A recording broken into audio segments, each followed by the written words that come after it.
Good morning. Over coming months, we're likely to see a lot of pieces like these from American business owners who are getting wiped out by the trade wars. This is from a soybean farmer who says that the tariffs on China will put soybean farmers out of business in 2 years. China is the top foreign market for American soybean farmers. And last year, over half of U.S. soybean exports went to China.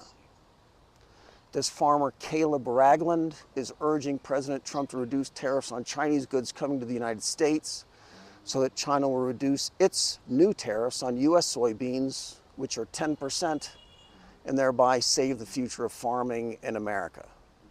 He's the president of the American Soybean Association and notes that most soybean farms, including his own, are losing money. His farm of 1,500 acres has production costs of $900,000, revenues of $750,000 for a loss of $150,000. They'll borrow the money to make up the difference, but other farmers are auctioning off their farms to cover their debts. One major problem they have here is high inflation. These are the price changes from 2013 through 2022. Everybody points to higher gas prices as a key measure of household spending and consumer health, but fuel prices rose just 3% over the 10-year period across the U.S. farm sector. Every other expense was up by double digits through 2022, and we saw a lot more inflation in 2023 and 2024. Farm expenses have been rising sharply, but crop prices are in decline. Soybeans 3 years ago were $17 a bushel, and now the price is $10. Here's the futures market for soybean priced in dollars and per ton. Prices went from $1,700 to $1,039, which are in line with his own farm's top line. So these trends cannot be maintained before soybean farmers all go away, and soon. And so the Farmers Association is asking for a trade deal with China to reduce the tariffs on Chinese goods so that China will buy a lot more soybeans. But China is buying a lot more soybeans. They're just buying them from elsewhere. And the first indication of that is the falling price. China is the world's largest buyer of soybeans. So if imports from the U.S. are falling, while prices are also falling, it means that Chinese demand is being satisfied, either from domestic production here or by imports. And in this case, it's Brazil who's stepping in to supply the Chinese market. These are Chinese exports of soybeans in millions of bushels. U.S. is in blue, Brazil in green. In 2013 and again in 2015, Brazil's soybean exports to China passed the United States. And Obama was president then, so Brazil was getting busy before Trump was even a candidate. In 2017, Brazil passed the United States for good and has stayed there. China is the largest export market for U.S. soybean farmers, but Brazil is China's biggest supplier, supplying 69% of the market here. And that is still rising. 158 million tons of soybeans went from Brazil to China last year, and that's forecasted to rise to more than 169 million tons by 2033. Brazil is a BRICS country, and the BRICS economies are tightly integrating their supply chains and cutting out suppliers from outside the bloc. This is happening across the entire ag complex and all the major crops. For example, in wheat, Russia is taking over export markets, business that used to go to farmers in the European Union. Egypt, Ethiopia, Iran, Saudi, and the UAE are major wheat and grain buyers, and they're shifting their supply chains to Russia. The BRICS nations themselves are 44% of the world's grain production, 48% of wheat, 58% of rice, 40% of corn. And the BRICS grain exchange will comprise the largest block of grain suppliers and the largest block of buyers. We've noted before, too, that all this trade is happening now between themselves and off of our own commodities exchanges. We know the prices are falling globally, but we cannot see anymore where the supply is coming from or where the demand is.